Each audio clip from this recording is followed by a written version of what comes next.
નમસ્કાર વિદ્યાર્થી મિત્રો, આજે આપણે ધોરણ 12 ની અંદર ચેપ્ટર 4 નિશ્ચય શીખીશું. ગયા વિડીયોમાં તમને નિશ્ચય ચેપ્ટર સમજાવ્યું હતું, પણ એ પેપરના અંદર સમજાવ્યું હોવાથી અક્ષર ઝીણા હતા અને થોડી સમજવામાં તકલીફ પડી હતી. એ વખતે આજે ફરીથી સ્ટાર્ટ કરું છું. એના માટે તો સ્ટાર્ટ કરીએ નિશ્ચય ચેપ્ટર. નિશ્ચય ચેપ્ટરની સ્ટાર્ટ કરીએ એના પહેલાં ધોરણ 10માં તમે એક વસ્તુ શીખ્યા હતા, દ્વિચલ સુરેખ સમીકરણ. અને દ્વિચલ સુરેખ સમીકરણ આવું હતું: a1x b1y c1 બરાબર 0, a2x b2y c2 બરાબર 0. આ દ્વિચલ સુરેખ સમીકરણ છે. હવે તમે એનો ઉકેલ કેવી રીતે મેળવતા હતા? તો ઉકેલ મેળવવા માટે રીતો હતી તમારી જોડે. એક રીત હતી લોપની રીત, બીજી હતી આદેશની રીત, ત્રીજી હતી આલેખની રીત અને ચોથી હતી ક્રેમર અથવા ચોકડી ગુણાકારની રીત, જેમ તમે એને કહેતા હતા. હવે નિશ્ચય ચેપ્ટર ધોરણ 12 માં પ્રથમવાર આવી ગયું, પણ એનો ઉપયોગ તમે ધોરણ 10 ની અંદર એનો ઉપયોગ કરી ચૂક્યા છો, પણ એ વખતે નિશ્ચય શબ્દ યુઝ નહોતું કર્યું. કેવી રીતે એનો ઉપયોગ કર્યો હતો એ સમજાવું.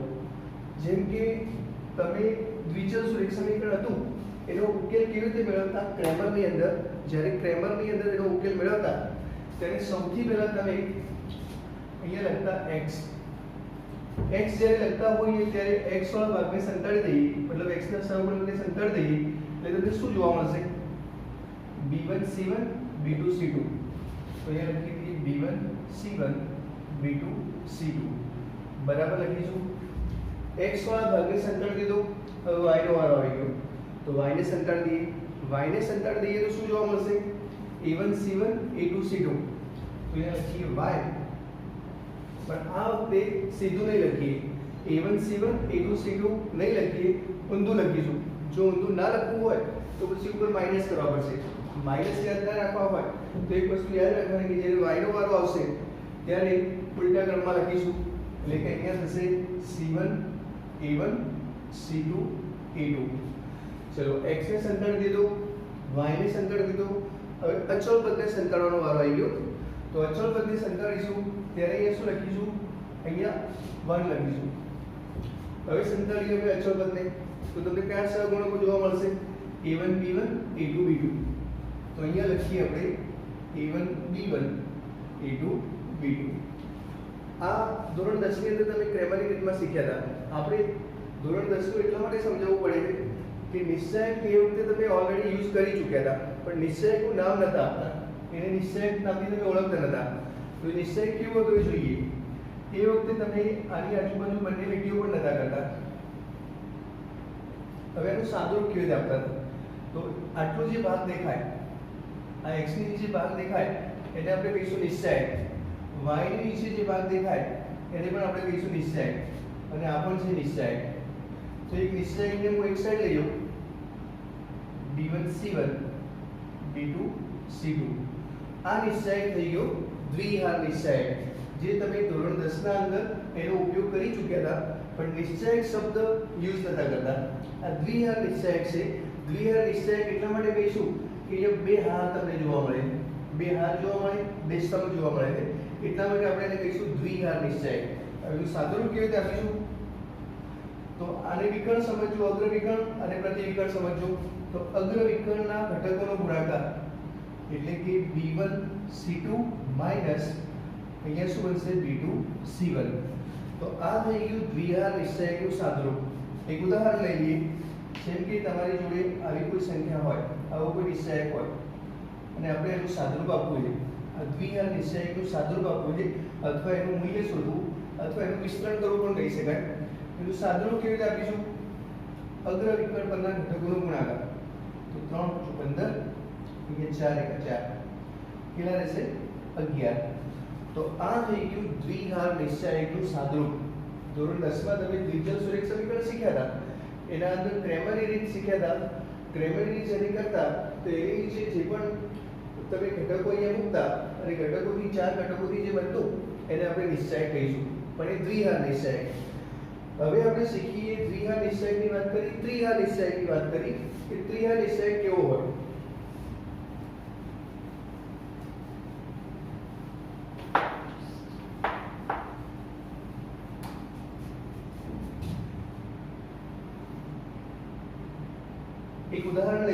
હાર નિશ્ચયકનું 1 2 3 1 0 1 1 2 1 આ એક નિશ્ચયક છે. નિશ્ચયકને ઇંગ્લિશમાં ડિટરમિનન્ટ કહીશું તો આગળ તમે ડી લખી શકશો. ડી એનું મૂલ્ય. હવે ત્રિહાર નિશ્ચયક કહીશું. આને ત્રિહાર કેમ કહીશું તો અહીંયા તમને કેટલી હાર જોવા મળે છે? આડી 3 હાર જોવા મળશે. સ્તંભ કેટલા જોવા મળશે? 3 સ્તંભ જોવા મળે છે. એટલા માટે આને આપણે ત્રિહાર નિશ્ચયક કહીશું. હવે ત્રિહાર નિશ્ચયકનું વિસ્તરણ કરવા માટે ઘણી બધી રીતો છે.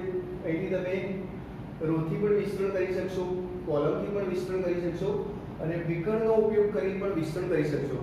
એ આપણે શીખીએ કે આનું વિસ્તરણ કેવી રીતે કરવું. જો કે આનું વિસ્તરણ પણ તમે ધોરણ 11 ની અંદર સદીશો ચેપ્ટર ફિઝિક્સમાં શીખ્યા હતા. એ વખતે તમે કદાચ ત્રિહાર નિશ્ચયકનું સાદુરૂપ આપતા શીખ્યા છો. બેઝ ચેપ્ટરની અંદર નિશ્ચયક ચેપ્ટરની અંદર આપણે ફરીથી એને પાછું યાદ કરી લઈએ કે એનું સાદુરૂપ કેવી રીતે આપતા હતા. તો હવે એનું વિસ્તરણ તમે જો હારથી સ્ટાર્ટ કરતા હોય, પહેલી હારથી તો પણ કરી શકશો, બીજી હારથી પણ થશે, ત્રીજી હારથી પણ થશે, કોલમથી પણ થશે, પહેલા કોલમ, બીજો કોલમ, ત્રીજા કોલમથી પણ થશે. આપણે પ્રથમ હારનો ઉપયોગ કરી અને નિશ્ચયકનું સાદુરૂપ આપીએ. તો સૌથી પહેલા તમને કયો ઘટક જોવા મળે? 1. તો અહીંયા લખી દઈશું 1. હવે આ જે એકડો તમે જે અહીંયા લખ્યો એ હાર અને એ કોલમને સંતાડ દો. એ હાર અને કોલમને સંતાડ દઈએ કે તમારી જોડે કયા ઘટકો જોવા મળશે? 0 1 2 1. આ એકડો જો તમે અહીંયા લખી દીધો તો એ કોલમ અને રો ને સંતાડ દો. તમને એક ઉપનિશ્ચયક જોવા મળશે આટલું. હવે અહીંયા કૌંસમાં લખીશું એનું સાદુરૂપ, આનું ગુણાકાર. આનું સાદુરૂપ કેવી રીતે આપીશું? જેવી રીતે દ્વિહાર નિશ્ચયકનું સાદુરૂપ આપતા હતા એ પ્રમાણે આનું સાદુરૂપ આપીશું. 0 * 1 એટલે થઈ ગયા 0, પછી માઈનસ, અહીંયા આગળ 2 કા 2. હવે વાત આવી, એકનું કામ પૂરું થઈ ગયું, હવે બેનું કામ આવી ગયું. હવે અહીંયા લખીશું 2.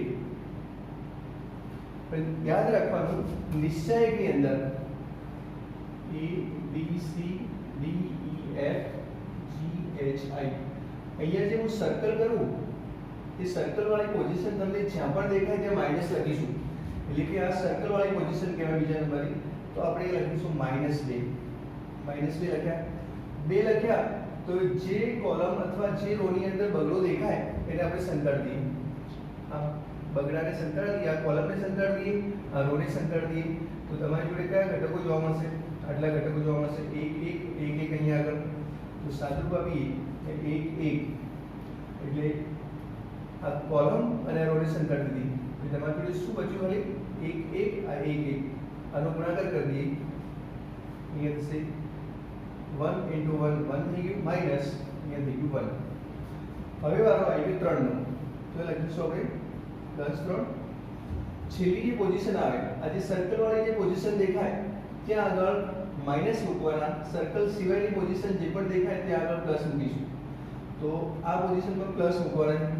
હવે લખી 3 તમને જ્યાં દેખાય એ કોલમ અને રો ને સંતાડી દઈએ. તો કોલમ અને રો ને સંતાડી દીધી તો તમને શું જોવા મળશે? 1 0 1 2 અને સંતાડી દીધા. તો અહીંયા ગુણાકાર કરીએ 2 કા 2 માઈનસ અહીંયા થઈ જશે 0. સાદુરૂપ આપી દઈએ. કેટલા વધશે? અહીંયા -2, અહીંયા -2, અહીંયા 0 +3, અહીંયા વધશે 2. અહીંયા કેટલા થઈ ગયા? -2 થઈ ગયા. આ તો થઈ ગયા 0 અને પ્લસ અહીંયા થઈ જશે 6. કેટલો જવાબ આવી ગયો? 4. તો આ થઈ ગયું નિશ્ચયકનું મૂલ્ય. નિશ્ચયકનું મૂલ્ય શોધવાની પ્રક્રિયા અથવા એમ પણ કહેવાય કે નિશ્ચયકનું વિસ્તરણ કર્યું. તો આ ત્રિહાર નિશ્ચયક હતો. ત્રિહાર નિશ્ચયકનો ઉપયોગ આપણે પ્રથમ હારથી કર્યો. હવે બીજી હારથી પણ એનો ઉપયોગ કરી શકીએ, ત્રીજી હારનો ઉપયોગ કરી પણ કરી શકીશું અને કોલમનો ઉપયોગ કરી પણ કરી શકીશું. નેક્સ્ટ વિડિયોમાં જ્યારે આપણે શીખીશું ત્યારે વિકર્ણથી કેવી રીતે થાય પણ શીખીશું. અત્યારે આપણું જે ચેપ્ટર છે 4.1 ની અંદર જે સમજવાનું છે એટલા પૂરતી એની થિયરી સમજીશું આપણે. તો દ્વિહાર નિશ્ચયકનું સાદુરૂપ તમને આવડી ગયું. ત્રિહાર નિશ્ચયકનું સાદુરૂપ કેવી રીતે આપવું એ પણ આવડી ગયું. હવે આપણે શીખીશું એનું થોડા ઉદાહરણો લઈએ.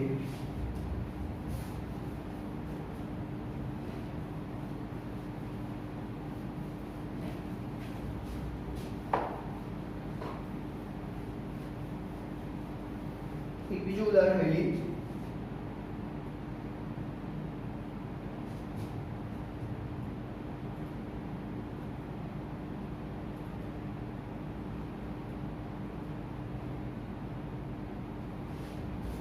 આ એક ત્રિહાર નિશ્ચયક છે તેનું સાદુરૂપ કેવી રીતે આપીએ જોઈએ.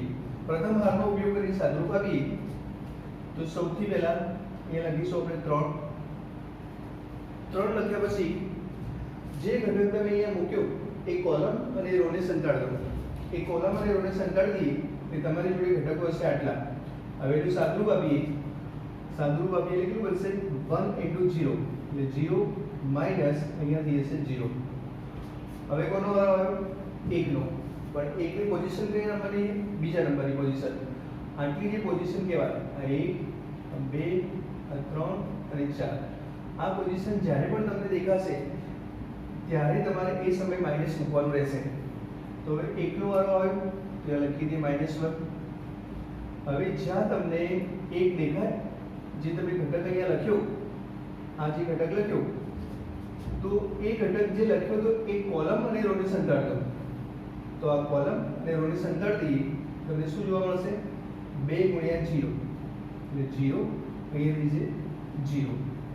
હવે વાત કરીએ આપણે -1 ની. છેલ્લો ઘટક, પહેલા ઘટકનું કામ પતી ગયું, બીજા ઘટકનું કામ પૂરું થઈ ગયું, તે આપણે માઈનસ લખ્યા. છેલ્લા ઘટક એનું સાદુરૂપ આપીએ તો -1 ને સંતાડી દઈએ એની કોલમ અને એની રોને. તો તમારી જોડે આટલું નિશ્ચયક જોવા મળશે, ઉપનિશ્ચયક. તેનું સાદુરૂપ આપી દઈએ તો અહીંયા કેટલા બનશે 0 અને અહીંયા બનશે -1. સાદુરૂપ આપીએ અહીંયા તો થઈ ગયું બધું 0, અહીંયા આગળ પણ થઈ ગયું 0, અહીંયા કેટલા વધ્યા -1. તો આ ભાગ તો થઈ ગયો 0, આ ભાગ પર થઈ ગયું 0, આ ભાગ પર થઈ ગયું +1. તો નિશ્ચયકનું મૂલ્ય કેટલું આવી ગયું +1. તો ત્રિહાર નિશ્ચયકનું સાદુરૂપ આપણને તમને આવડી ગયું. હજુ એના માટે વિકર્ણથી મિશ્રણ કેવી રીતે કરવું એ આપણે નેક્સ્ટ વિડીયોમાં જોઈશું. હવે આપણે સ્વાધ્યાય 4.1 ની અંદર જઈએ.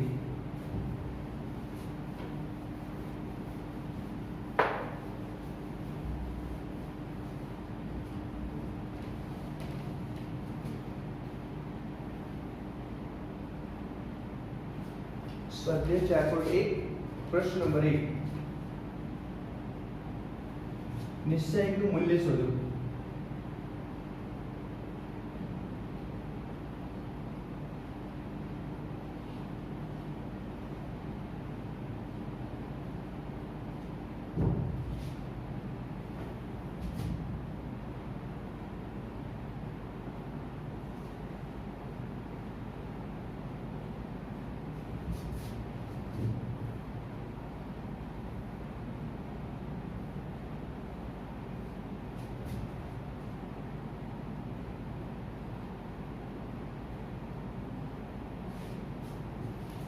તો ક્વેશ્ચન નંબર 1 અને એનો દાખલા નંબર 1. આ કયો નિશ્ચયક જોવા મળશે તમને? દ્વિહાર નિશ્ચયક. દ્વિહાર નિશ્ચયકનું સાદુરૂપ આપીએ જે તમને હમણાં થોડી વાર પહેલા સમજાવ્યું. અગ્ર વિકર્ણના ઘટકોનો ગુણાકાર માઈનસ પ્રતિ વિકર્ણના ઘટકોનો ગુણાકાર. તો 1 * -1 શું થશે -1. પછી તરત માઈનસ મૂકી દેવાના. 3 * 2 કેટલા થશે 6. તો આનું સાદુરૂપ કેવું થઈ ગયું -7. તો ક્વેશ્ચન નંબર 1 નો સબ ક્વેશ્ચન 1 પૂરો થયો. હવે નંબર 2 આનો ગુણાકાર કરી દો 0 - 3. તો અહીંયા કેટલા વધશે -3. આગળ વધીએ 1 માઈનસ અહીંયા વધશે 12. તો આનું મૂલ્ય કેટલું આવી ગયું -11. હવે વારો આવ્યો ત્રિહાર નિશ્ચયક. ત્રિહાર નિશ્ચયકનું સાદુરૂપ આપીએ અહીંયા હશે 1. પહેલી પોઝિશનમાં 1 એ રો અને કોલમને સંતાડી દઈએ તો અહીંયા કેટલા બનશે? આટલું નિશ્ચયક જોવા મળશે તો 1 - 0. હવે યાદ રાખવાનું કે જ્યારે પણ આખી રોની અંદર જ્યારે 0 આવતા હોય તો 0 ને ઉપયોગ કરવાની જરૂર નહીં. કેમ કે 0 ને ઉપયોગ કરવા જશો અહીંયા ધારો કે તમે 0 લખવા પણ ગયા તો આગળ કૌંસની અંદર જે પણ હશે બધું 0 થઈ જશે એટલે એનું મૂલ્ય મેળવવાની કોઈ જરૂર નહીં પડે. અહીંયા પણ તમને 0 જોવા મળે તો એનું પણ વિસ્તરણ કરવાની જરૂર પડશે નહીં. તો ફક્ત આટલેથી સ્ટોપ થઈ જશે. જો 0 સિવાયના ઘટકો હોત તો તમને પૂર્વ સાદુરૂપ તમારે ત્યાં આપવું પડતું. તો લખીશું 1. તો 1 વાળી કોલમ અને રોને આપણે સંતાડી દીધી તો ઉપનિશ્ચયક કયો જોવા મળશે? અહીંયા 1, અહીંયા થઈ જશે 0. તો કેટલા વધ્યા 1. તો નિશ્ચયકનું વિસ્તરણ કર્યું તો કેટલા આવે 1. તો આ થઈ ગયો પ્રશ્ન નંબર 1. હવે જઈશું આપણે પ્રશ્ન નંબર 2 ની અંદર.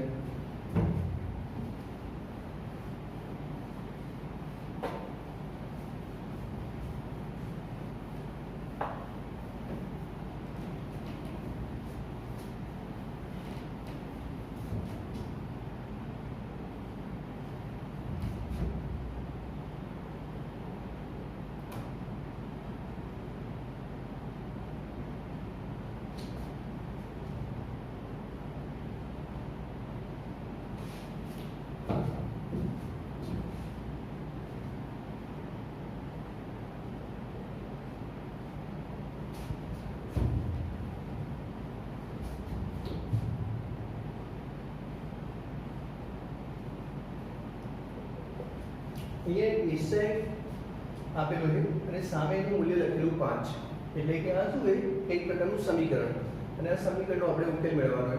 તો એકદમ સિમ્પલ, તમે એનું સાદુરૂપ આપશો એટલે એક સમીકરણ બનશે અને એના અંદરથી x ને કરતા બનાવશો તો x નું મૂલ્ય મળશે. તો સાદુરૂપ આપી એનું સાદુરૂપ આપવા જઈશું તો શું બનશે 2 માઇનસ 3x ઇક્વલ થશે 5. તો 2 માઇનસ 5 5 ને અંદર મૂકી દો इक्वल टू 3x. अब इधर से -3 इक्वल टू 3x, तो x इक्वल टू कितना हो जाए -1. तो आ થઈ ગયું સમીકરણનો ઉકેલ શોધ્યો. x નું મૂલ્ય આવી ગયું -1. અહીંયા જઈએ, અહીંયા સાચું કાપી ગુણાકાર કરીએ 3x માઈનસ કેટલો હશે 10 ઇક્વલ ટુ અહીંયા હશે 10. તો 3x equal to 10 plus 10, 3x equal to 20. તો x ઇક્વલ ટુ 20/3. તો આ થઈ ગયું સમીકરણનો ઉકેલ. આ હતું દ્વિઘાત નિશ્ચયક, પણ સામે જો ત્રિઘાત નિશ્ચયક હોય તો એ જ પ્રમાણે તમે સમીકરણ બની જશે આગળ જતા. તો કે પણ સમીકરણ જ છે, એનું સાદુરૂપ આપશો એટલે સમીકરણ એક ચલ સુરેખ સમીકરણ જેવું લાગશે, અને પછી તમે અંદરથી x ને કરતા બનાવજો. હવે એક ઉદાહરણ લઈએ ત્રિઘાત નિશ્ચયક.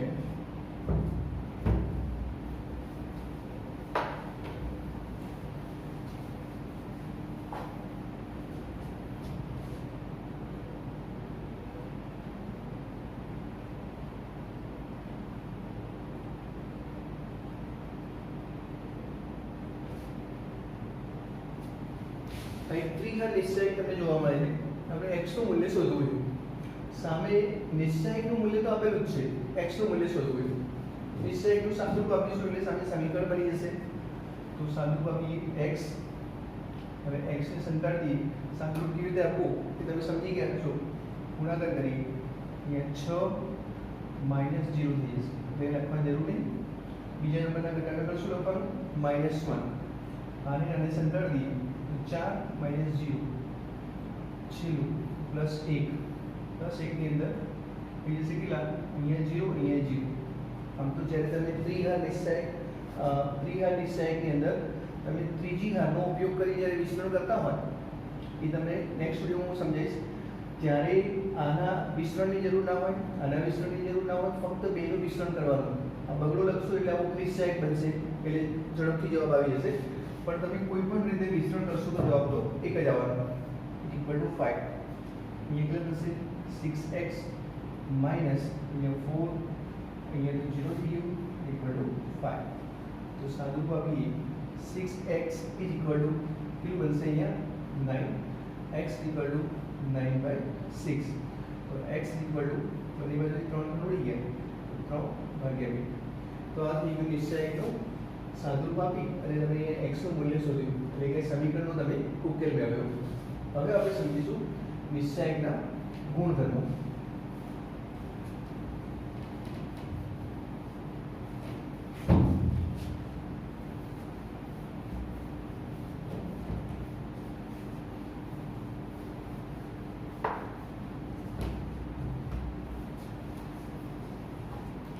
નિશ્ચયકના ગુણધર્મો કહીશું અથવા તમે પ્રમેય પણ કહી શકશો. તો ગુણધર્મ નંબર 1,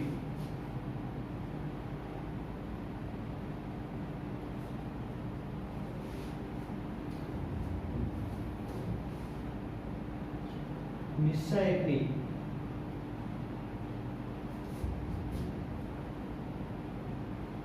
બધી જ હારને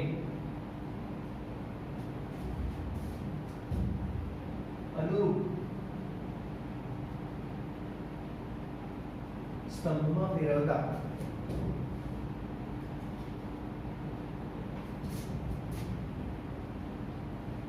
તેનું મૂલ્ય બદલાતું નથી.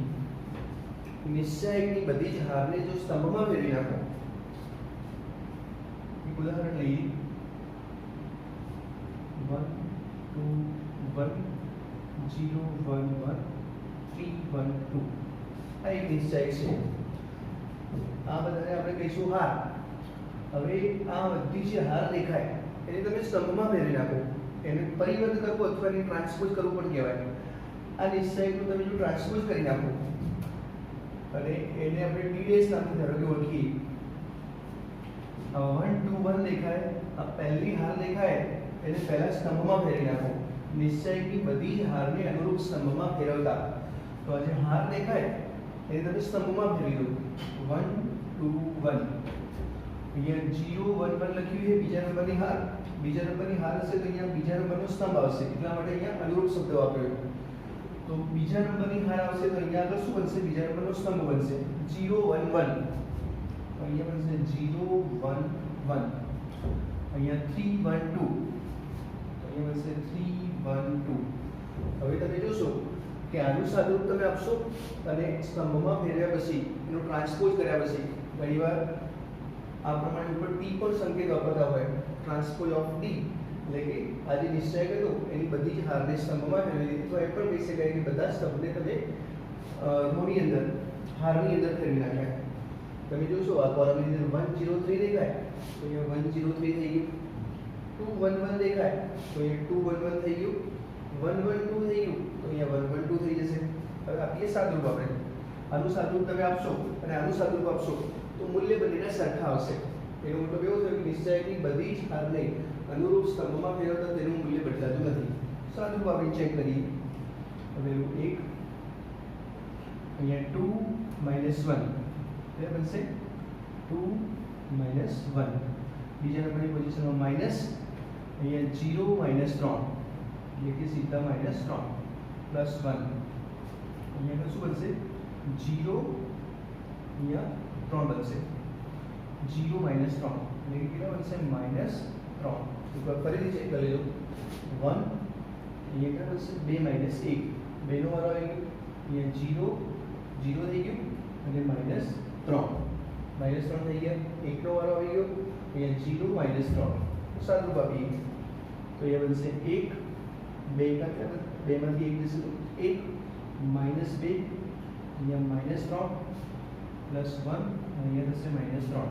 જોઈ લો 1 1 વધ્યા, -2 -3 આટલું થયું. સાદુરૂપ આપી દો તો થશે 1 અહીંયા થશે કેટલા? +6 અહીંયા કેટલા થશે? -3. 6 ને 1 7, 7 ની 3 જતા રહેશે તો 4 આવી ગયા. તો નિશ્ચયનું મૂલ્ય કેટલું આવી ગયું? 4. હવે આપણે એને ટ્રાન્સપોઝ કરી નાખ્યો અથવા પરિવર્ત કરી નાખ્યો અથવા બધી જ હારને કોલમમાં ફેરવી નાખી.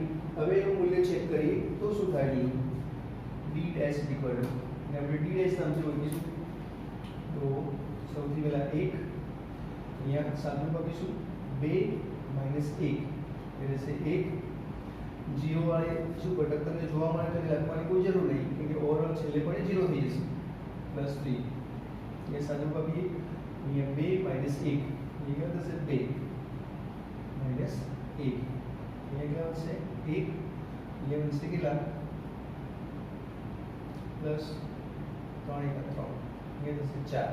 તો તમે જોયું કે પેલા જે ડી દેખાય એનું મૂલ્ય પણ 4, ડી ડેશનું મૂલ્ય પણ 4, એટલે કે ડી અને ડી ડેશ બંને કેવા મળે? સરખા. બંનેના મૂલ્યની અંદર કોઈ ફરક પડતો નહીં. તો ગુણધર્મ નંબર 1 એની અંદર આપણે શું સમજ્યા કે નિશ્ચયની બધી જ હારને, અહીંયા હારની જગ્યાએ સ્તંભ લખીએ તો પછી અહીંયા તમારે હાર લખી નાખવાનું. નિશ્ચયની બધી જ હારને અનુરૂપ સ્તંભમાં ફેરવતા તેનું મૂલ્ય બદલાતું નથી. મતલબ નિશ્ચયનું મૂલ્ય એનું એ જ રહેશે. તમે જોઈ શકશો કે અહીંયા 1 2 1 તો એ હારને આપણે સ્તંભમાં ફેરવી નાખી. 1 2 1 0 1 1 તો એ બનશે 0 1 1. અહીંયા 3 1 2 તો એ થશે 3 1 2. જે હાર હતી એને અનુરૂપ સ્તંભમાં ફેરવી નાખી. અનુરૂપ કે એની પોઝિશન પહેલા નંબરની હતી તો અહીંયા સ્તંભની પોઝિશન પણ પહેલા નંબરની આવશે. આ જે હાર હતી એની પોઝિશન બીજા નંબર પર હતી તો અહીંયા સ્તંભની અંદર એની પોઝિશન બીજા નંબર પર રહેશે. એવું ને એવું ત્રીજા માટે મને બનશે. તો આનું સાદુરૂપ તમે આપ્યું, જવાબ આવી ગયો 4. આનું સાદુરૂપ પણ જવાબ આવી ગયો 4. તો એનો મતલબ થયો કે ડી અને ડી સરખા થયા. એટલે કે ગુણધર્મ નંબર 1 ની અંદર તમે સમજ્યા કે નિશ્ચયની બધી જ હારને અનુરૂપ સ્તંભમાં ફેરવતા તેનું મૂલ્ય બદલાતું નથી. હવે એને લખીશું કેવી રીતે?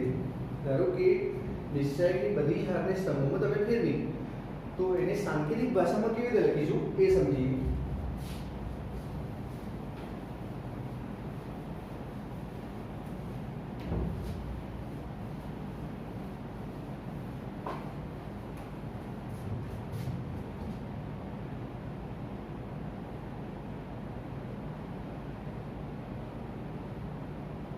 એક નિશ્ચય હોય, હવે આનો આપણે ટ્રાન્સપોઝ કરવો છે અથવા બધી જ હારને અનુરૂપ સ્તંભમાં ફેરવવી હોય તો તમે એને આ રીતે લખી શકશો. એક તો ટ્રાન્સપોઝ ઓફ ડી એમ પણ લખી શકો અને આ તમે લખી શકશો 135.